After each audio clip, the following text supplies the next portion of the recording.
안녕하십니까. 가이드 휠 개발자 황동환입니다. 여러분들과 만나게 되어 반갑습니다. 이번에 출시된 가이드 휠에 대하여 설명을 하게 되었습니다.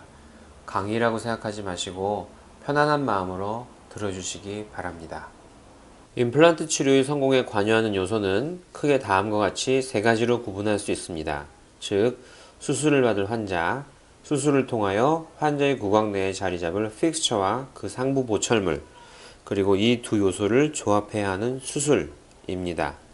자세히 살펴보자면 환자의 전신건강 상태, 상실된 치아의 개수와 위치, 무치약 부위에 남겨진 치조골 등이 있는데, 골 이식 등을 통하여 치조골은 술자가 수정할 수는 있으나 대개 이런 요소들은 이미 수술하기 전에 결정된 요소들입니다.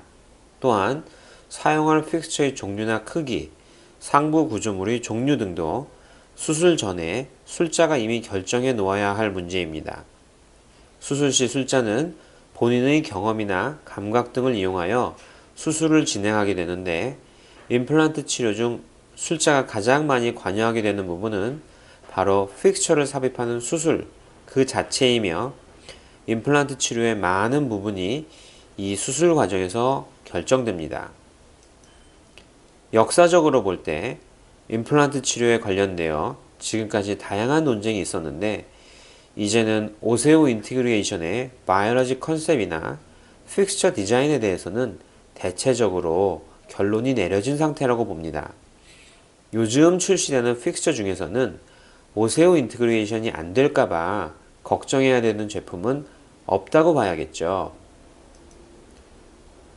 이제 임플란트의 연구 방향은 그런 수준을 넘어서 얼마나 환자가 편하게 수술을 받게 하느냐, 얼마나 술자에 의한 휴먼 에러 없이 정확하게 심게 해주느냐 라는 단계로 넘어가고 있다고 생각합니다.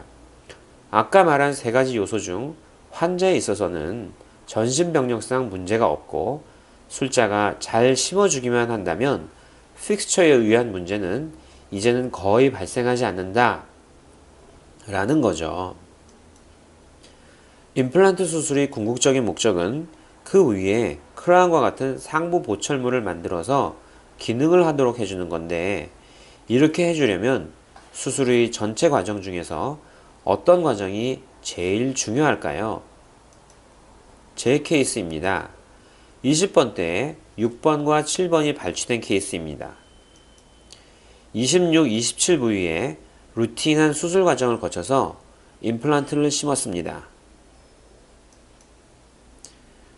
수술 후에 찍은 파노라마 사진입니다. 3개월 후 일반적인 방법에 따라 제작한 상부 보철물입니다. 보철 과정까지 끝난 파노라마 사진입니다. 대체적으로 크라운은 픽스처의 위치, 형태를 따르고, 픽스처는 파이널 드릴을 따르고, 파이널 드릴은 이니셜 드릴을 따릅니다. 제 경험으로는 처음 드릴에서 두 번째 드릴로 바꾸면서 각도를 약간 바꿀 수는 있지만, 그 이후 사용하는 드릴에서는 하방 치조골의 덴시티가 일정하다면 각도를 바꾸기가 매우 어렵습니다. 웨글링이라고 드릴을 여러 각도로 돌려서 여러 방향으로 넓힐 수는 있지만, 처음 드릴링을 잘하는 게 우선 드릴링을 하고 나중에 각도나 위치를 바꾸려고 하는 것보다 더 낫습니다. 치료 계획부터 크라운의 각도를 바꿀 생각을 하면서 픽스처를 심기도 하고, 예기치 않게 수술 도중 위치나 각도를 바꿔야 되는 경우도 있습니다만, 크라운의 형태와 각도는 맨 처음 사용하는 이니셜 드릴로 드릴링을 시작할 때 거의 결정됩니다. 이렇게 수술을 잘 하면 되는데 왜 수술할 때 가이드가 필요할까요? 다른 케이스를 보겠습니다. 34, 35번 부위가 치주염이 심하게 진행이 되어 발치를 하였습니다. 통상적인 방법에 따라 플랩을 열고 드릴링을 하고 픽스처를 심고 힐링을 달고 수초하고 나왔습니다. 임상 사진만 보면 잘 심은 것 같습니다. 술 후 파노라마를 보면 아까 그 케이스와는 다르죠. 34번은 에이피칼이 너무 메지알로 치우쳤고 34와 35번이 평행하지 않게 보입니다. 다시 임상사진을 잘 보면 35번은 버칼로도 치우쳐진 게 보입니다. 치주염에 심하게 이완된 경우 치조골의 흡수가 일정하게 일어나지 않게 되어 골 표면만 보고 드릴링을 하게 되면 보통 보이는 평면에 수직으로 심으려는 습관이 있어서 이런 일이 발생하게 되는 것 같습니다. 3개월 후 진지바가 힐링된 후에 어버트먼트를 연결했습니다. 원하지 않게도 둘 다 앵글드 어버트먼트를 사용하였습니다. 보철로 마무리한 모습입니다. 다 끝난 후의 파노라마 사진입니다. 각도나 방향이 원하지 않게 픽스처가 심어졌을 때 이처럼 앵글드 어버트먼트나 커스터마이즈드 어버트먼트를 사용하면 커렉션이 가능하긴 합니다만 저는 앞으로는 이렇게 하고 싶지 않습니다. 수술을 쉽고 편하고 정확하고 빠르게 해줄 수 있는 뭔가가 있다면 술자에게도 이득이 될 것이고 결론적으로는 환자에게도 이득이 될 것입니다. 그럼 임플란트 책에서는 그 무언가를 무엇이라고 했을까요? 미쉬는 서지컬 스텐트라고 하였습니다. 미쉬는 서지컬 스텐트가 갖춰야 할 필요 조건이 무엇인지 자세히 기술하였습니다. 즉, 정확한 위치에 위치시키면 안정적이고 단단해야 하며 투명하고 너무 두꺼워서는 안 되고 입안에 넣기 어려우면 안 되고 주변 구조물에 위협이 되면 안 되고 술자나 어시스트가 사용하기 쉬워야 하며 삽입 철것이 수술 부위를 오염시키면 안 된다고 하였습니다. 5호 등은 이러한 서지컬 가이드를 다음과 같이 분류하였습니다. 우선 진단만 하기 위한 다이그노스틱 템플레이트, 수술에 직접 사용하기 위한 서지컬 템플레이트로 나누고 이 중 서지컬 템플레이트는 다시 드릴의 위치만 잡아주는 non limiting, 위치와 각도도 잡아주는 partially limiting, 깊이까지 잡아주는 completely limiting으로 나누어 각각의 예를 보여주었습니다. 제가 생각하기에 임플란트 수술 시의 가이드는 술자가 정확한 위치를 잘 잡을 수 있게 해주고 이니셜 드릴링 하기 전에 파이널 드릴과 크라운의 직경을 예측할 수 있게 해주며 술자의 시야를 가리지 않고 드릴링 시 이리게이션 셀라인의 주수를 방해하지 않으며 다루기 쉬워야 합니다. 또한 임플란트 수가가 점점 낮아지는 요즘 같은 시대에는 비용도 무시 못할 고려 요소라고 생각합니다. 치과 내에서 자체적으로 스텐트를 만들 때 사용하는 가장 일반적인 방법입니다. 인상 체득 후 캐스트를 만들어 적당한 크기의 인공치아를 선택하고 위치시킨 후 흔히 말하는 옴니백이라는 vacuum forming device로 외형을 만들고 교환면의 센트럴 포사에 홀을 뚫습니다. 문제는 이렇게 복잡한 과정을 거쳐서 제작한 스텐트가 실제 수술에서는 없는 것보다야 낫겠지만 큰 도움은 되지 않는다라는 점입니다. 우리에게 필요한 포인트는 진지바에 덮여있는 알베올라 보온상의 이니셜 드릴링 포인트입니다. 이 포인트는 스텐트상의 교환면에 맞는 홀인 리미팅 포인트와 다른 지점이며 드릴의 각도에 따라 변하는 점입니다. 포인트만으로 드릴을 가이드하고자 할 때 우리가 생각해 볼 수 있는 레벨은 크게 세 가지 레벨이 있습니다. 즉, 교환면 레벨, 진지바 레벨, 그리고 알베올라 본 레벨입니다. 아까 말한 교환면 레벨의 한 점에서 드릴의 위치를 정하려고 한다 하더라도 이렇게 드릴의 각도에 따라 정해지는 IDP의 위치가 달라집니다. 메지오 디스탈로도 이렇게 다양한데 버코팔라탈로도 또 각도가 달라질 수 있습니다. 대개 임상에서 보면 입을 충분히 크게 못 벌려서 디스탈 쪽으로 치우치게 되는 경우가 많습니다. 전치부 같은 경우에는 옆 치아의 루트와 평행한지 여부를 확인하기가 어려워서 홀 하나만 뚫는 경우에는 스텐트를 사용하였음에도 픽처의 패스가 만족스럽지 않을 수도 있습니다. 본 레벨에 조금이라도 가깝게 하려고 이렇게 진지바 레벨에서 스텐트를 만든다고 하더라도 진지바의 두께에 따라 드릴의 각도가 달라진 정도에 따라 IDP가 달라지고 패스 또한 달라집니다. 따라서 많은 문헌들이 한 포인트에서만 가이드하는 non-limiting 디자인은 추천하지 않고 있습니다. 기공소에 의뢰해서 제작하는 서지컬 스텐트는 패스까지 정해지기에 더 정확한 가이드가 가능합니다. 보통 외형을 실리콘으로 제작한 후에 라운드바 같은 것으로 홀을 만들거나 슬리브라고 하는 금속 관으로 드릴의 패스를 정하고 실리콘으로 바깥을 채워서 만드는데 정교한 수술이 가능하게 된다 라는 장점이 있지만 기공료가 들기 때문에 수술 원가가 늘어난다는 문제도 있고, 또한 이 슬리브의 직경을 몇 미리로 정할 것인가 라는 문제도 있습니다.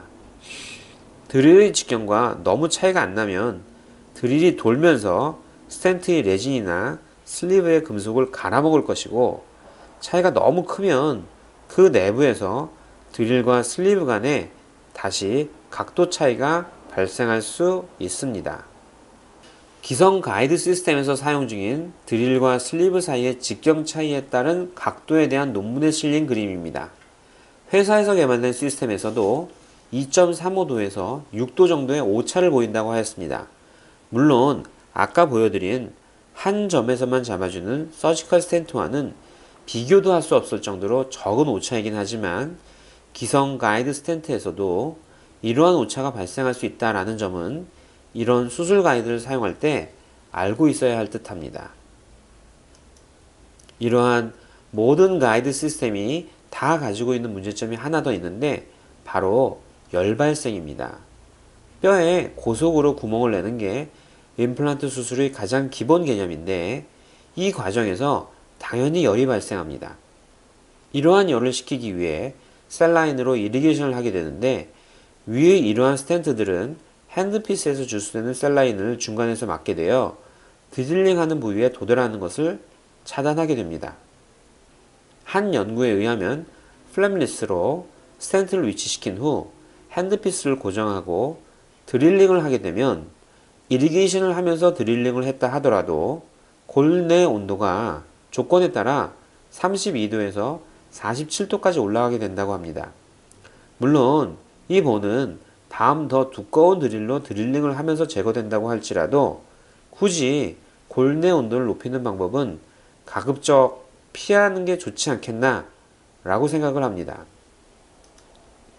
요즘에는 여러 임플란트 회사에서 CT와 연동을 하고 제품에 따라서는 3D 프린터로 제작하기도 하는 서지컬 가이드 시스템을 출시하고 있습니다. 물론 이런 시스템이 있으면 편리하겠죠. 하지만 모든 임플란트 환자들에게 다 필요할까요? 가격대 성능비, 즉 가성비를 따지지 않을 수 없습니다.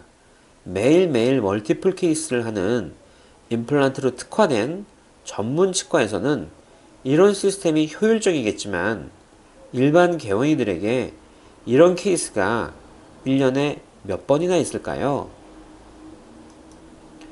이런 개원이들이 일반적인 치과에서 사용하기에 가장 효율적인 가이드는 무엇일까요? 제가 요즘 했던 임플란트 케이스들입니다. 수술을 잘했다고 자랑하는 게 아니라 대개 한 개 내지 두 개 심은 케이스들이 대부분입니다. 물론 3개 이상 심은 케이스들도 있긴 있죠. 하지만 대부분은 이렇게 한두 개 심은 케이스들입니다. 저희 치과에서 한 번의 수술 시 몇 개의 임플란트를 심었나 통계를 내보았습니다. 저희 치과는 그냥 흔히 보는 아파트 단지 내에 단독 개원한 치과의원입니다. 조사를 해보니 한 개 심은 케이스가 64.2%, 두 개 심은 케이스가 26.2%로 둘을 합치면 90%가 넘더군요. 국내 국외에서 이에 대해 발표된 자료는 찾을 수 없었습니다. 다만 한 임플란트 회사에서는 우리나라에서는 보통 1.5개 내지 1.8개 정도 심는다 라고 추산한다고 합니다. 여러분들의 치과에서는 어떠신가요? 이미 우리나라에서는 임플란트가 크라운이나 브릿지 같은 일상적인 치료 옵션 중에 하나로 자리매김하고 있는 것 같습니다. 아까 보여드린 서지컬 스텐트 말고 다른 형태의 가이드들도 다양하게 개발되어 시판되고 있습니다. 이들의 장점은 인상체득 등 귀찮은 과정을 없애고 간단하게 수술할 위치와 각도를 찾아낼 수 있다는 점입니다. 이런 가이드들도 크게 두 종류로 나뉘는데 드릴과 주변 물체가 원피스로 되어 있는 시스템이 있고 드릴은 하나이고 주변 물체를 크기에 따라 골라 쓸 수 있는 컨비네이션 시스템이 있습니다. 원리는 서지컬 스텐트와 같습니다. 타너가 발표한 논문을 보면 픽처와 픽처 사이가 3mm보다는 떨어져 있어야 중간 알베올라 본의 흡수가 일어나지 않는다라고 합니다.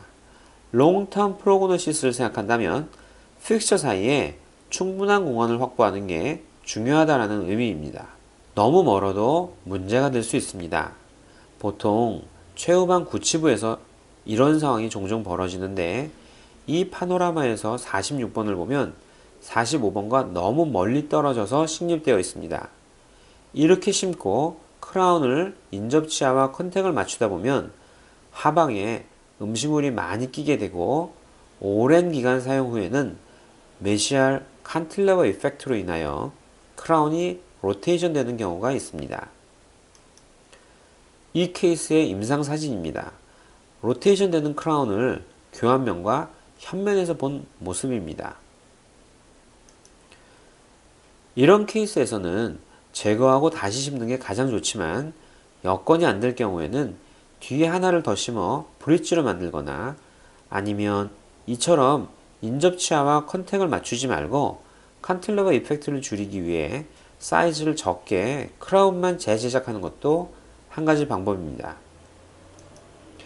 이 케이스에서는 상악 17번도 상실된 상태이고 환자분도 디스탈에 하나 더 심는 것을 원하지 않아 크라운만 재제작하였습니다. 기존에 사용하시던 크라운 교환면에 포셀린 치핑도 일어났기 때문에 이번 크라운은 교환면을 메탈로 하고 앞치아와 컨택을 맞추지 않고 상악치아와의 교환만 맞추었습니다. 오히려 이렇게 하는 편이 5번과의 사이에 인터덴탈 진지봐도 클렌싱을 더 잘할 수 있어 위생적입니다. 이런 실수를 저지르지 않으려면 처음에 말씀드린 대로 크라운은 결국 이니셜 드릴을 따르니까 이니셜 드릴을 사용하기 전에 먼저 일정한 지름의 원통형의 무언가를 결합시키면 주변의 치아나 기존 임플란트 사이에서도 충분한 공간을 확보할 수 있다는 게 중요한 원리이고 이를 따르면 원하는 위치를 결정할 수 있습니다. 이러한 원통형 물체를 심고자 하는 픽스처에 맞춰서 크기를 다양하게 하면 픽스처 사이의 치조골의 흡수를 막을 수 있을 것입니다. 치아와 치아 사이에 이러한 물체를 위치시키는 것만으로도 드릴의 위치와 각도를 정할 수 있어 한 지점에서만 제한하는 서지컬 스텐트보다 IDP를 구하기가 쉽습니다. 이러한 원통형 물체를 달았을 때의 또 다른 장점은 이니셜 드릴의 각도를 기울일 때 얇은 이니셜 드릴만 기울일 때보다 기울어진 정도를 훨씬 더 잘 볼 수 있다는 점입니다. 그래서 옆 치아들과 비교해보면 이 각도로 드릴링을 하면 크라운이 어떤 각도가 되겠구나 라는 걸 추정하기가 쉽게 됩니다. 실제 드릴링을 하기 전에 이렇게 여러 각도로 기울여 주변 치아와 비교하면서 적절한 각도를 찾아봅니다. 얇은 이니셜 드릴만으로 기울여 보는 것보다 직관적으로 더 잘 확인할 수 있습니다. 현재 국내에서 시판 중인 여러 가이드 시스템입니다. 이 외에도 다양한 제품들이 시판되고 있습니다. 각 시스템마다 중점을 두는 포인트가 조금씩 다르며 각기 장단점이 있습니다.